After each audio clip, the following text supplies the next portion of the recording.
Meus irmãos, a paz do Senhor. Glória a Deus. 2 Samuel. Eu profetizo a libertação, a cura, eu profetizo bênção e que Deus derrame a tua presença nessa família, nesses nossos vizinhos. Em nome de Jesus.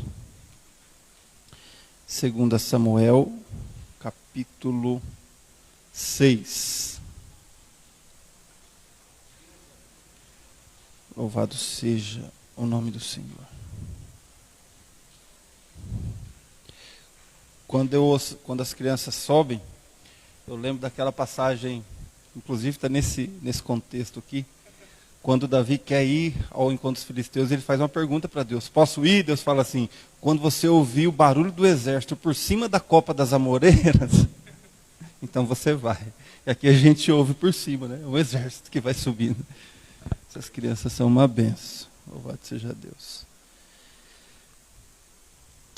Amém. 2 Samuel 6, versículo 9. E temeu Davi ao Senhor naquele dia e disse: como virá a mim a arca do Senhor? Amém. Ainda de pé, curva o teu semblante. Eterno Deus, Pai amado, Senhor da misericórdia, sustentador do universo, nós te louvamos, te bendizemos e mais uma vez nos direcionamos ao Senhor nessa palavra de oração, onde eu quero te agradecer, meu Deus, pelo entendimento que o Senhor tem dado à tua igreja, da necessidade de termos uma vida em comunhão com o Senhor, uma vida prostrada na tua palavra, uma vida pautada na tua palavra.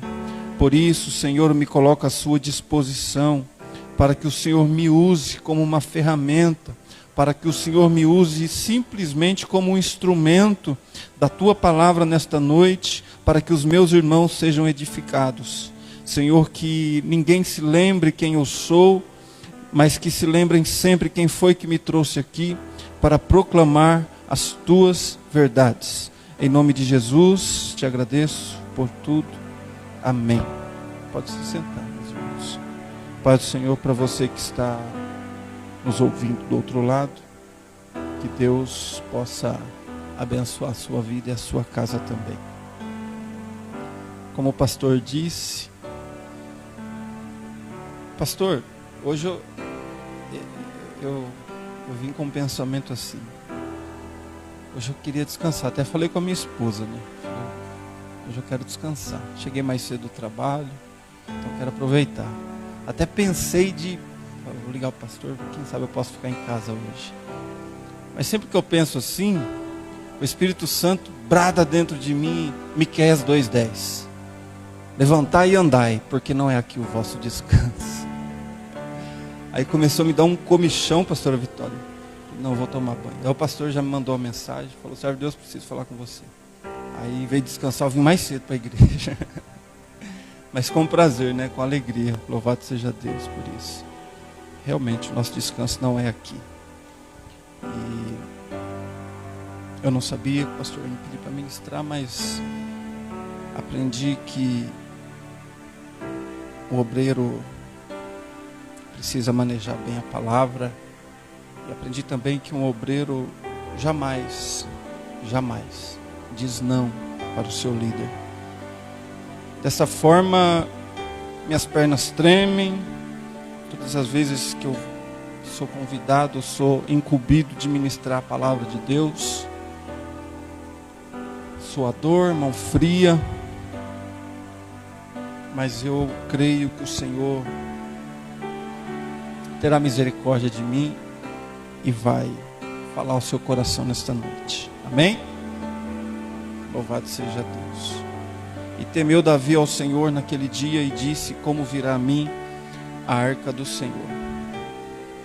O contexto, ou melhor, toda a problemática do povo de Israel se dá início após a partida de Josué. Nós sabemos que Josué sucedeu a Moisés. Moisés, o maior líder que o mundo já viu. Nenhum outro líder chegou aos pés de Moisés, não só pelo tamanho da obra, mas pela fidelidade com a missão que ele teve. E ele preparou muito bem o seu sucessor, que foi Moisés. Ou melhor, desculpe, foi Josué. E Josué, também muito valente, intrépido, executou muito bem a sua função. A sua missão foi bem cumprida. Ele deixou o povo de Israel estabelecido na terra santa, terra prometida, e partiu. E aí existem diversas opiniões de o porquê que Josué não preparou um líder. Se isso foi uma decisão dele, a Bíblia não menciona. Se isso foi um comunicado de Deus, a Bíblia não menciona. O fato é que Josué não deixou um sucessor imediatamente após ele. E após o período de Josué, o livro de Josué, nós vemos logo em seguida o povo se estabelecendo, dividindo as heranças. Após a divisão das terras, para que os irmãos compreendam, os povos, as tribos que receberam aquela parte, cada um a sua parte da terra, não era simplesmente receber a terra, cada um tinha que partir e conquistar. E houve uma voz muito forte de Deus que disse: destruam os povos da terra. Por quê? Por maldade? Não, porque Deus, além de abençoar Israel, através da bênção de Israel, estava sendo justo com aquele povo ímpio. Lá em Gênesis, na promessa para Abraão, Deus disse a Abraão assim: Abraão, você não pode ir à terra prometida agora, porque ainda não é chegada a medida da ira daqueles povos. Então, haveria um tempo de justiça, e esse tempo de justiça chega com a bênção de Israel. Israel está sendo abençoado, recebendo uma terra. Só que para receber a terra, eles têm que tirar aqueles povos de lá. E não é pedir licença, é matar. Deus disse assim: mata, do pequeno ao grande, não deixa uma ovelha, mata, é a minha justiça. E aí quem quer questionar a justiça de Deus, que questione. Mas o fato é que Deus, para exercer o amor, precisa exercer a justiça. Pois bem, Josué estabelece o povo começa a conquistar as suas terras, tirando aqueles povos de lá, quando eu digo tirando, matando aqueles povos, se bem que há uma constante que a maioria das tribos deixou um pouco a desejar, ou seja, não eliminou por completo o povo. Nós não vamos entrar nesse contexto porque tomaria muito tempo, mas este restinho de povo dos heteus, jebuseus, filisteus que ficaram ali, se tornaram espinhos para Israel. Como está escrito e determinado lá em Números: se não arrancares os povos das terras, se tornarão espinho aos vossos olhos, espinho na vossa carne. O povo deixa de cumprir por completo a palavra de Deus e não tem um líder. Agora Deus é o seu guia, o seu presidente, o seu governante. Agora Deus é o governo teocrático que começa a valer para o povo de Israel. Teocrático, nós estamos aqui no regime democrático. Sabe o que é democrático?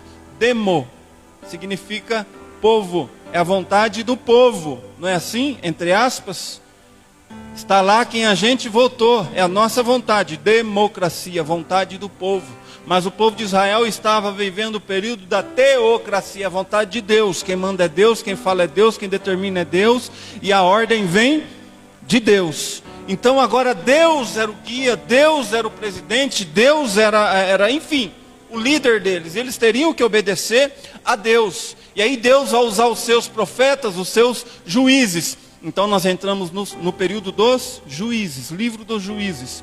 E Samuel é o último dos juízes, segundo o que nós entendemos pela história. Samuel vem como sendo o último dos juízes desse período de aproximadamente 400 anos. E a problemática começa exatamente aproximadamente na época, um pouco antes do nascimento de Samuel, os filhos do então juiz daquela época, juiz e sacerdote, Eli, eles se corrompem. Eli estava envelhecendo, Eli estava partindo já para o fim para a sua velhice, para o fim da sua vida. E os seus sucessores seriam seus filhos, que já exerciam o sacerdócio sobre o povo. Eles que exerciam todo o serviço de culto, de sacrifício em Israel. Eli, repito, estava envelhecendo e os seus filhos se corrompendo. E o pecado deles era muitíssimo grande.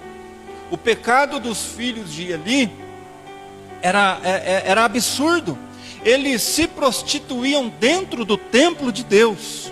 Traziam mulheres prostitutas de outras nações para dentro do templo de Deus. E se prostituíam, faziam orgias ali. Os sacrifícios que eram trazidos ao templo, como forma de adoração para a remissão do pecado do povo, era tido para eles como um banquete para sustentar as suas orgias. Tamanho o pecado desses homens, Ofni e Finéias. E há uma voz gritante no capítulo 4 e versículo 11 de 1 Samuel, que diz assim: e foi tomada a arca de Deus. Nós sabemos que a arca de Deus era uma espécie de móvel onde representava, e de fato representava, a presença de Deus no meio do povo. A arca de Deus, feita de madeira de cetim, coberta com ouro puro, tinha uma tampa chamada propiciatório. Nessa tampa havia 2 querubins que cobriam seus rostos, e a ponta das suas asas tocavam umas com as outras. Esses querubins, olhando para baixo, representavam a reverência com a presença de Deus. E essa arca sagrada, esta arca, um instrumento construído por Moisés, assim como todos os móveis e utensílios, que era a presença de Deus, agora nas mãos desses 2 sacerdotes corruptos. A Bíblia diz que, envelhecendo Eli e os seus filhos permanecendo no pecado, vieram os filisteus. E os filisteus vieram para guerrear contra Israel. Se o juiz, que era Eli, já estava velho, já não estava exercendo a sua autoridade sobre a nação, então essa autoridade recaía sobre Ofni e Finéias. Ofni e Finéias, percebendo que iam perder a guerra, percebendo que os filisteus iam tomar Israel de assalto, eles tomam uma decisão. Mandam buscar a arca de Deus, um instrumento que não deveria sair do seu lugar, do santíssimo lugar, que era dentro do tabernáculo. Mas eles mandam buscar a arca, imaginando que se eles trouxessem a arca para o meio da guerra, eles venceriam a guerra. Teoricamente, era um bom plano. E até os filisteus, quando viram os sacerdotes chegando, carregando a arca, eles começaram a ficar apavorados, dizendo: eles trouxeram a arca de Deus. E talvez alguém tenha perguntado: e o que eu tenho com a arca de Deus? Você não sabe o que é a arca de Deus? Você não sabe que a presença de Deus, esse Deus que abriu o mar vermelho, que destruiu todos os povos por amor do seu povo, eles estão trazendo esta presença desse Deus terrível para o nosso meio. Então os filisteus entraram em desespero. Só que não havia outra alternativa, tinham que enfrentar, eles estavam no meio da batalha. Então eles enfrentam e percebem que Deus, apesar da arca estar ali, repito, apesar da arca estar ali, Deus não estava mais com aquele povo. E os filisteus estão sobre os israelitas, massacram os israelitas, e essa voz gritante, nesse texto, foi tomada a arca de Deus. aquilo que o povo tinha de mais seguro, de mais sagrado, aquilo que o povo tinha como a maior representação de Deus no meio deles, agora foi tomada, a arca de Deus foi tomada.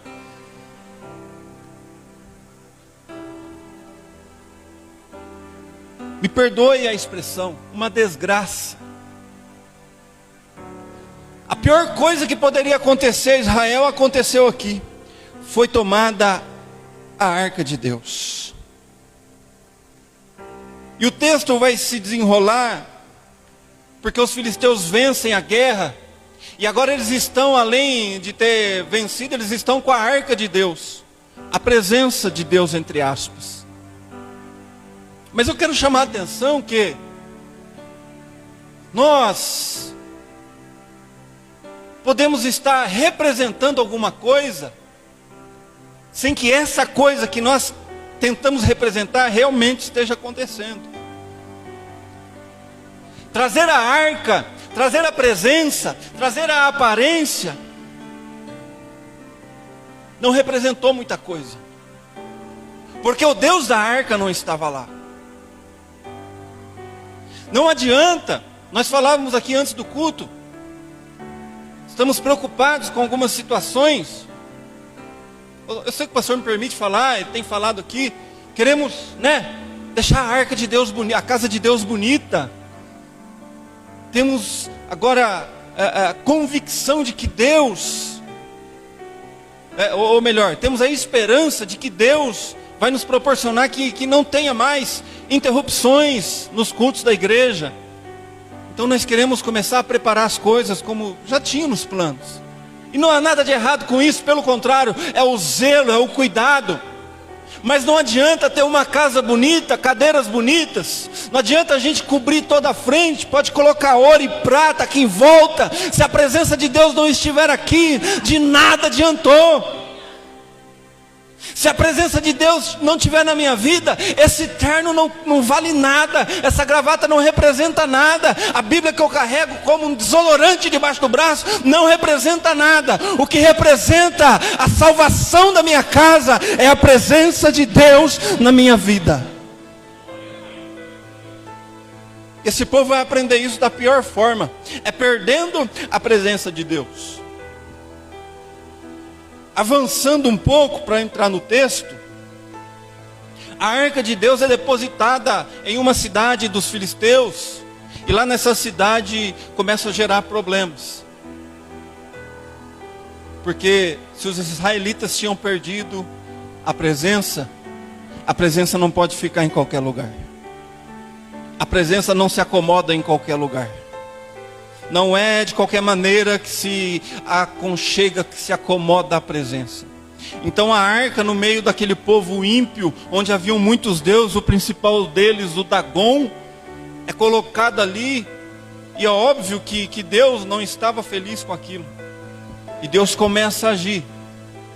A Bíblia diz que aqueles povos foram feridos de cânceres, de feridas malignas, de hemorroidas, de coisas terríveis começaram a acontecer com aquele povo, com aquela cidade.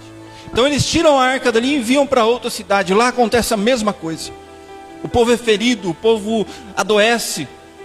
E aí, imagine uma população doente, uma população que vivia do seu serviço braçal, como ia trabalhar doente, a economia começa a cair. Os impostos deixam de ser pagos. Então eu não sei quanto tempo a arca permaneceu ali, mas o tempo que permaneceu causou um grande prejuízo. E eles tiram a arca dali. Fato é que nós vamos avançar. 1 Samuel, vai vir o reinado de Saul, ungido de Deus. Saul não vai saber lidar com o seu chamado. É desobediente, é rebelde. E apesar de ele ser escolhido pelo povo e ungido por Deus, não era o rei que Deus queria para aquele povo, porque aprenda uma coisa. Deus deu sim, foi Deus que ungiu Saul. Mas quando Deus dá a Israel um rei, Deus não dá na graça, porque não era a vontade de Deus, Deus estava satisfazendo uma vontade do povo. Agora, quando entra Davi e a sua história, já lá no Salmo 89, nós vamos encontrar no Salmo 89, verso 20, está escrito assim: e achei o meu servo Davi com o santo. É diferente você ser colocado e você ser encontrado por Deus. É diferente você ser empurrado para uma posição que não é sua, do que você ser encontrado por Deus, achado e ungido pelo santo óleo de Deus. Que foi exatamente o que aconteceu com Davi. Vamos avançar. Os israelitas, eles agora têm o seu rei Saul, que não exerce bem o seu reinado, é desobediente, enfrenta Samuel, insulta a Deus, faz o que não era para ter feito. Deus rasga o seu reinado no meio, até que chegar ao ponto que Saul perseguia Davi, que só lhe fazia bem, porque sabia que Davi era o futuro rei de Israel, era o ungido do Senhor. Saul se mata. Quando ele se vê encurralado pelos inimigos em uma determinada guerra, ele fala para o seu moço, para o pajem de armas: olha, para que eles não digam que mataram o rei Saul, vem você e se atira sobre mim com a sua espada e me mata. O servo ficou com medo e falou: eu não vou matar o rei Saul. Então Saul, ele mesmo se matou. Em seguida o servo se matou também. Os 3 filhos de Saul também haviam morrido. Estava destruído todo o reinado de Saul. Então Davi vai começar a exercer o seu ministério. E uma das primeiras coisas que preocupa Davi é a presença de Deus, é a arca de Deus. Quando nós vemos Davi lá no começo, quando ele vai visitar os seus irmãos, e Saul ainda é rei, e tem um incircunciso, um gigante afrontando o povo de Deus, nós vemos que Davi, ele não aceita a afronta ao seu Deus. E um jovem, um menino de baixa estatura, que não entendia nada de guerra, ele diz assim: quem é esse incircunciso que está afrontando o Deus de Israel? Olha, não está afrontando Saul, não está afrontando o exército, não está afrontando a mim, está afrontando o Deus de Israel. Davi não se conformava em ver alguém afrontando o seu Deus, quanto mais ter tirado a arca de Deus. Deixa eu fazer uma pausa aqui. Davi não se conformava, vou repetir, que alguém afrontasse ao seu Deus. Nós vivemos um tempo em que agora é moda afrontar os evangélicos. Agora é moda, eles querem provocar até um ponto em que os cristãos percam a cabeça, em que a igreja, os líderes, os grandes líderes, como tem alguns aí que perdem a cabeça e vão para as redes sociais e vão debater, e fica aquela, falar uma palavra que meu pai usa aqui, uma feiura. Pastores debatendo, e um responde o outro, respondendo o ímpio, pastor Genilson. O ímpio falando mal de Jesus, não tem que responder o ímpio, tem que orar por ele. E aí, voltando aqui, a pausa que eu dei, não aceitar a afronta ao Deus de Israel. No caso de Davi, ele foi lá e matou o gigante. O pastor aqui falou de reserva de oração. Ele não era um homem de guerra, mas era um homem que estava o tempo todo louvando a Deus, cuidando das coisas de seu pai. Quando apareceu um urso para roubar as ovelhas, para matar as ovelhas do seu pai, ele matou o urso, ele matou o leão. Ele estava preparado, porque o tempo que ele tinha, ele estava na presença de Deus. Ele não precisou ir para o exército, se formar, fazer nenhuma faculdade, para aprender que com as coisas de Deus não se brinca. E hoje nós vemos a geração atual afrontando a Deus, e a igreja ou está discutindo como uma tola, como tolos, uma discussão que não vai chegar a lugar nenhum, evangelista, uma discussão que ninguém ganha, pelo contrário, a igreja perde o que? Credibilidade. Porque tudo que eles querem é isso, é provocar, é tirar a gente do centro, do foco. E do que você está falando, irmão? Estou falando de coisas que o mundo usa para afrontar a igreja e muitas vezes nós começamos a colocar dentro de casa.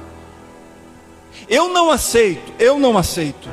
Estou falando que a igreja... Não, eu não aceito dentro da minha casa. Canais de televisão, pagos ou abertos, que eu sei que ali há afronta ao meu Deus. Eu não aceito. Dentro da minha casa não entra. Canais pagos de TV, que nós sabemos, irmão, que fazem filme, por exemplo, aquele filme lá em que Jesus era um gay, um travesti, um filme, e o canal pago, foi esqueci o nome aqui, que fez, e a gente, não, mas eu só assisto desenho, mas você está financiando alguém que está afrontando o seu Deus.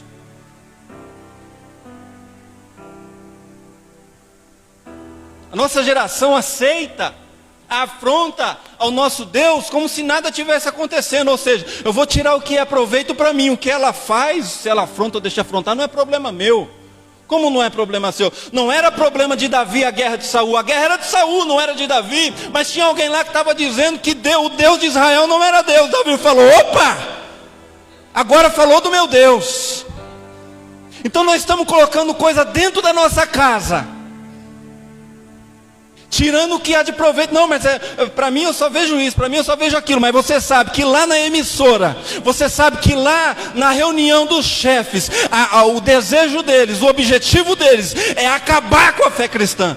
Então você não pode aceitar isso, mas isso aí é uma decisão particular sua.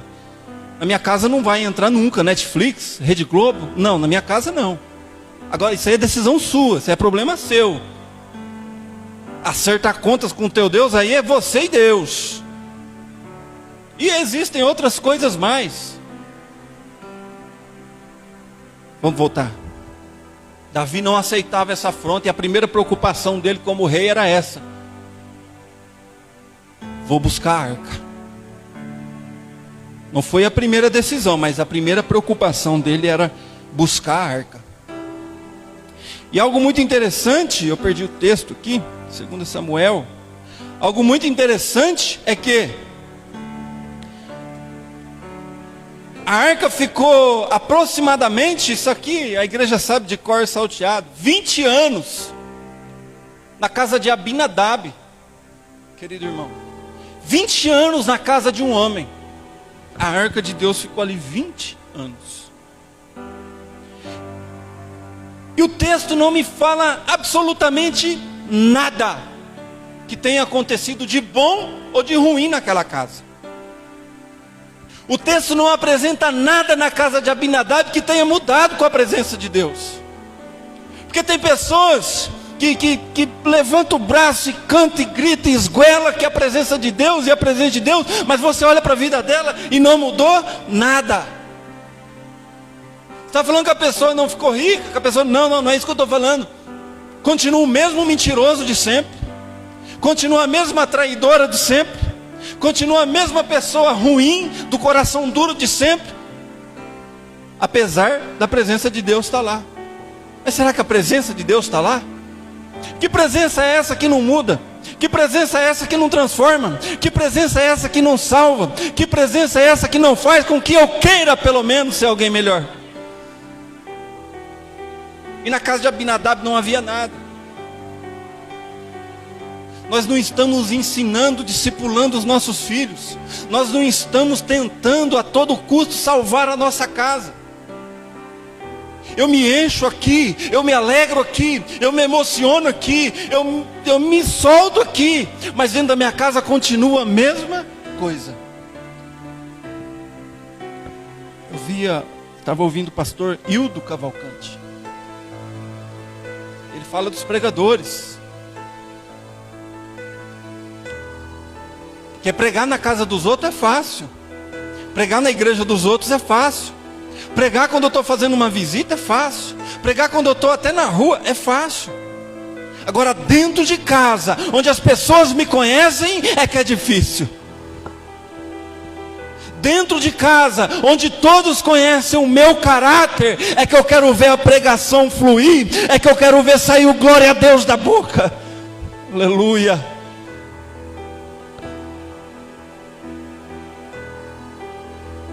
Nós precisamos levar a presença de Deus para casa, irmãos. Não pode ficar só aqui dentro, irmã Abigail. Não pode. Pastor Aparecido, nós não podemos ser hipócritas ao ponto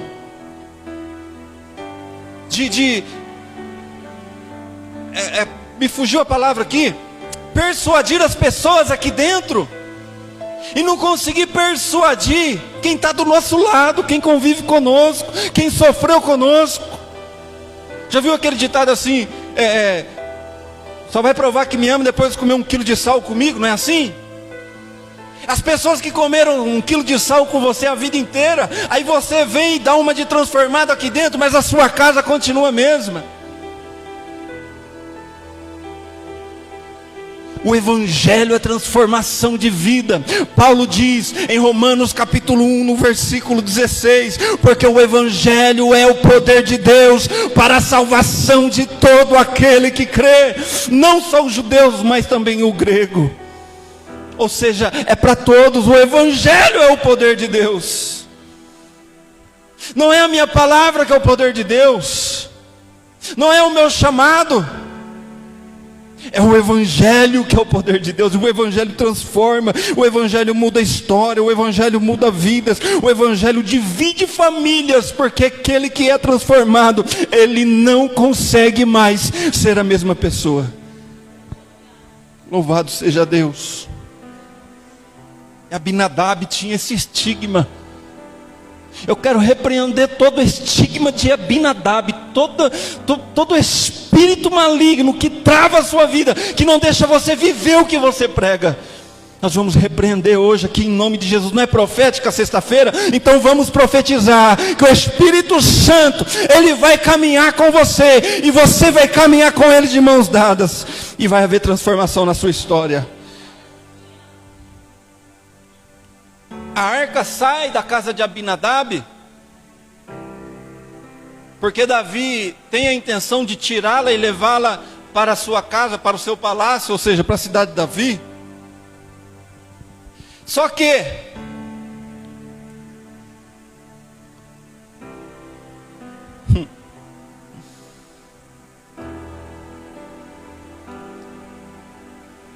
o texto vai nos dizer que Davi preparou um carro novo.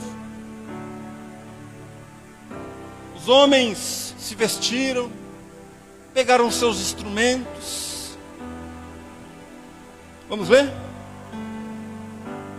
Versículo 3, capítulo 6.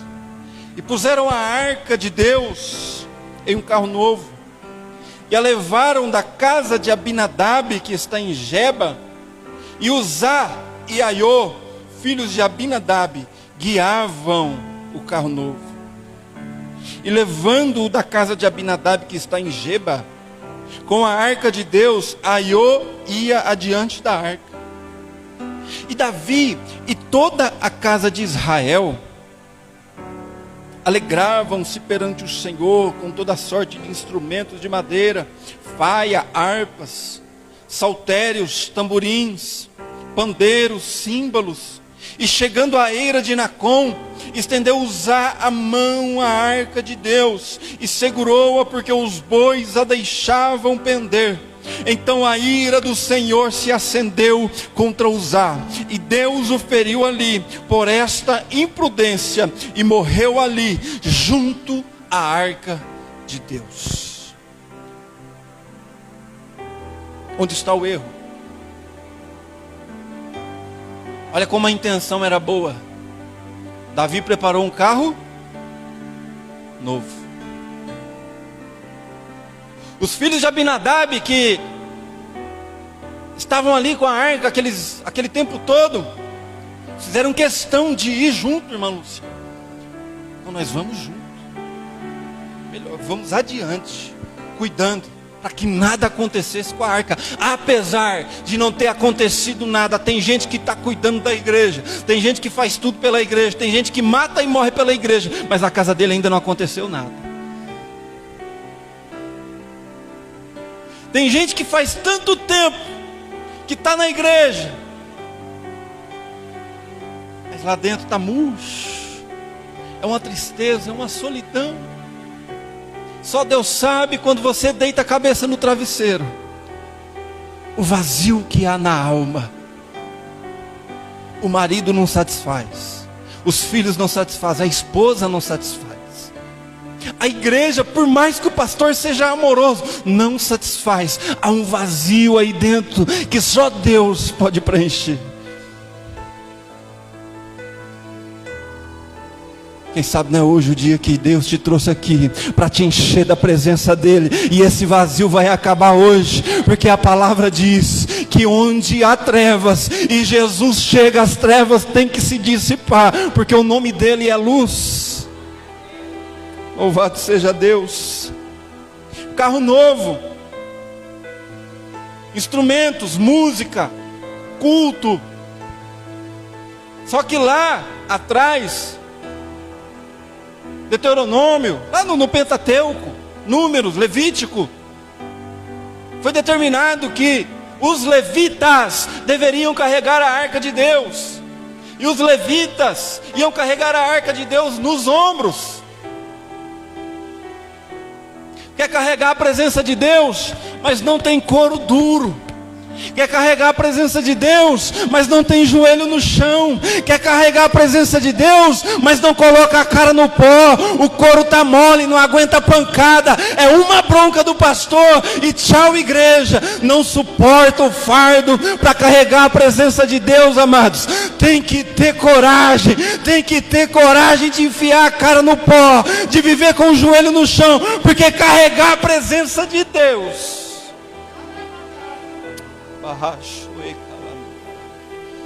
e aí a gente vê um dispersa para lá e outro corre para cá, e função de pastor hoje é buscar a ovelha perdida.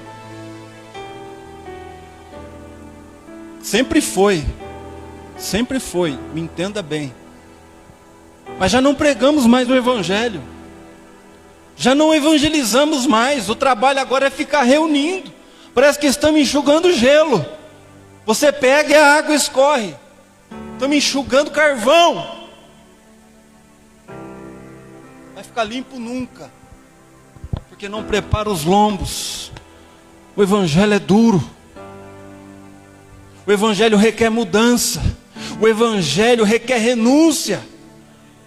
Só que o evangelho salva, o evangelho transforma, o evangelho traz alegria, o evangelho traz salvação.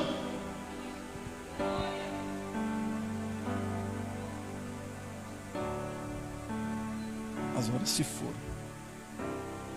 E Davi se contristou com aquilo. Versículo 8. E Davi se contristou porque o Senhor abriu uma rotura. Eu não sei como que ele morreu, mas o homem ficou estragado. Morreu ali, diante da arca. E é o texto que nós lemos: e temeu Davi ao Senhor naquele dia, e disse: como virá a mim a arca do Senhor? Meu irmão, será que você entendeu esse texto aqui? O ungido do Senhor, Davi, o homem segundo o coração de Deus, escritor de 73 salmos, o primeiro que Deus mandou ungir na sua casa, ainda menino. 89:20 de salmos. Achei o meu Senhor. Deus procurou Davi e achou Davi, ungiu Davi, levantou Davi. Aí Davi temeu e disse: como virá a mim? Pô, meu Deus, você tem que entender isso aqui. Está achando que carregar a presença de Deus é de qualquer maneira, irmão? Não é não. Não é. Eu fico maravilhado com isso aqui, porque Davi bastava dar uma ordem. Nós erramos, manda chamar os levitas, vamos fazer o negócio direito. Só que ele falou: não, eu estou temendo porque eu preciso melhorar. E aí ele manda levar a arca para outro lugar. Ele volta para Israel, ele volta para Hebrom, e ele vai se preparar. Davi volta, revê os seus conceitos, o que ele tinha feito de errado. É porque ele falou: se matou Uzá, vai matar a mim também. Eu não sou melhor do que Uzá porque eu sou rei. Eu não sou melhor do que ninguém porque sou obreiro do Senhor. Eu não sou melhor do que ninguém porque tenho uma posição. Eu não sou melhor do que ninguém porque eu tenho um dom. Não, eu preciso me consertar. É todos os dias da minha vida. Como virá a mim a arca do Senhor?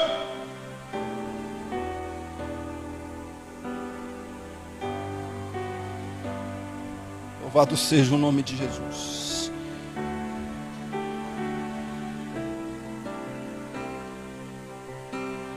O interessante é que passa o tempo, eu vou adiantar aqui para a gente terminar. Passa-se o tempo. Davi, eu não sei como, mas ele decidiu, falou, não, está na hora, vamos buscar. Foi lá e buscou a arca. Só que antes de buscar a arca, ele tinha dado uma ordem, vai buscar Mical. Porque foi Mical que Saul me prometeu. Eu quero a promessa completa. E eu já vi alguém dizendo assim, Saul, ele queria todas as mulheres. Mical já não era mais ele, mandou tirar do marido dela. E foi mesmo. Porque a promessa lá atrás foi que Mical seria a esposa dele.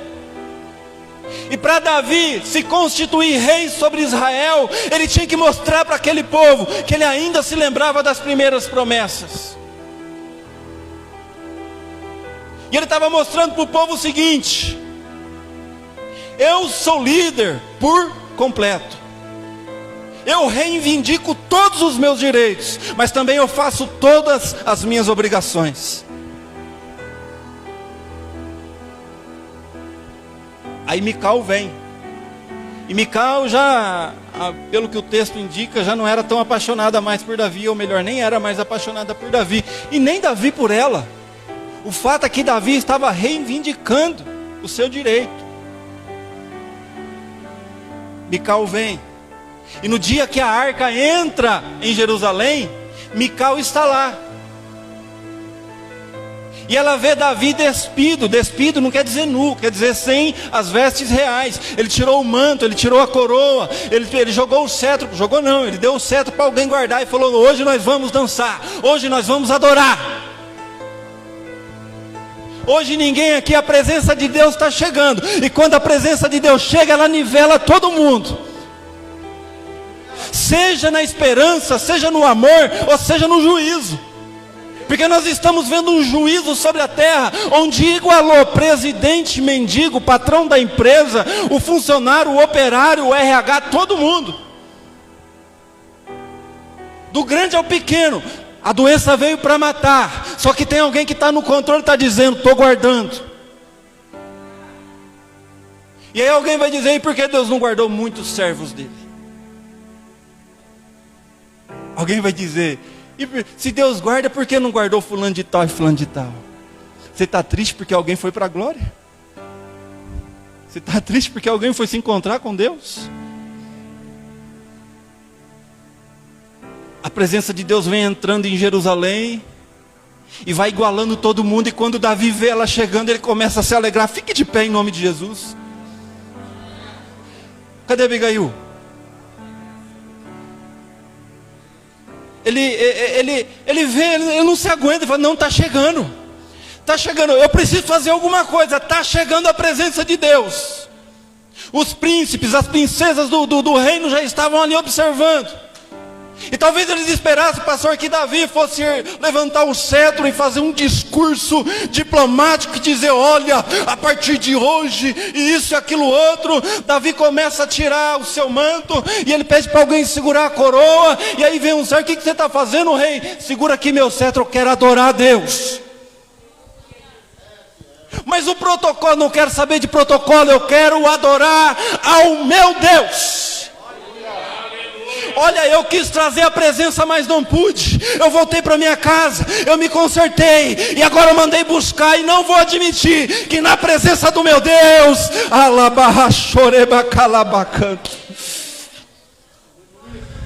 na presença de Deus, Nós precisamos, amados, se despeça de uma vez por todas disso que te prende. Eu não sei, é vergonha, é vergonha, não tenha vergonha não. Se você quiser chorar, chore. Se você quiser se lançar no chão, se lance.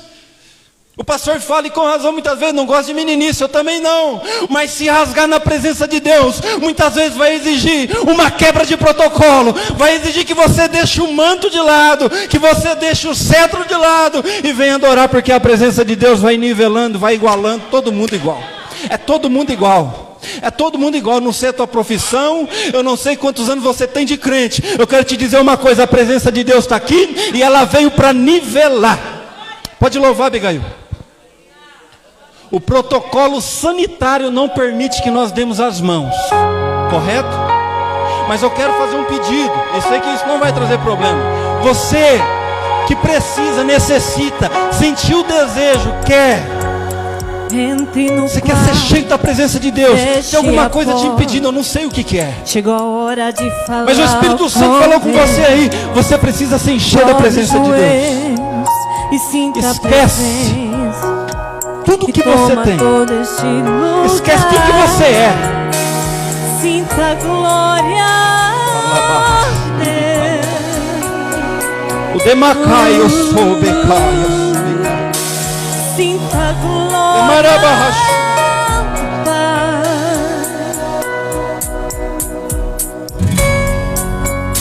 Não se detém se as lágrimas rolar, a batida do teu coração acelerar. O Senhor enche a tua Ele mexendo no secreto da gente, lugar que ninguém conhece, mas Ele viu. Eu quero te fazer um convite.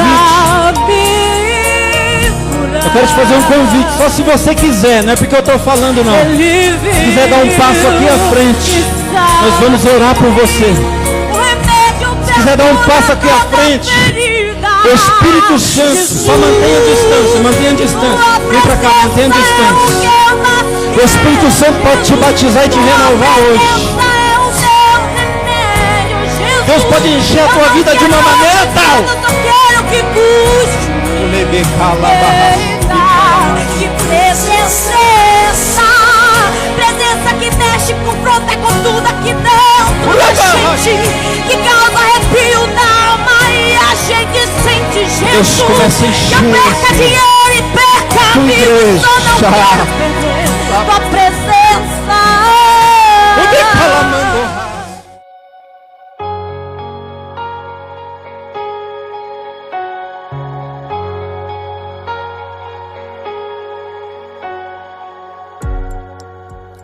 Entre no quarto e feche a porta. Chegou a hora de falar com Deus. Dobre os joelhos e sinta a presença que toma todo esse lugar. Sinta a glória de Deus.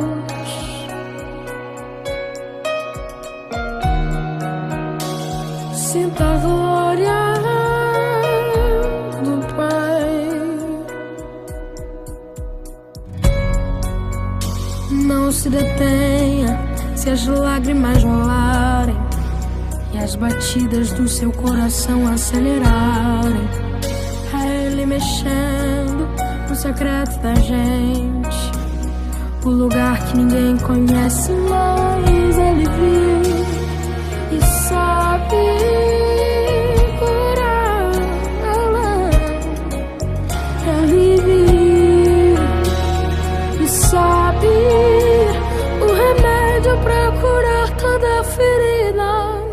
Jesus, tua presença é o que eu mais quero. Jesus, tua presença é o meu remédio. Jesus, eu não quero ouro nem prata, só quero que cuide de mim. Eita, que presença é essa?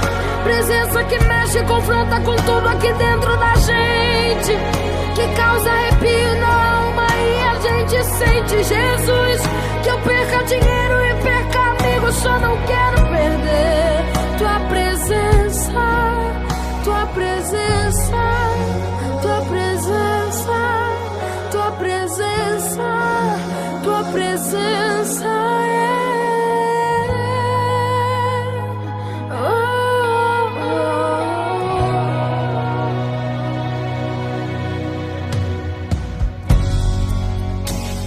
se detenha, se as lágrimas rolarem e as batidas do seu coração acelerarem.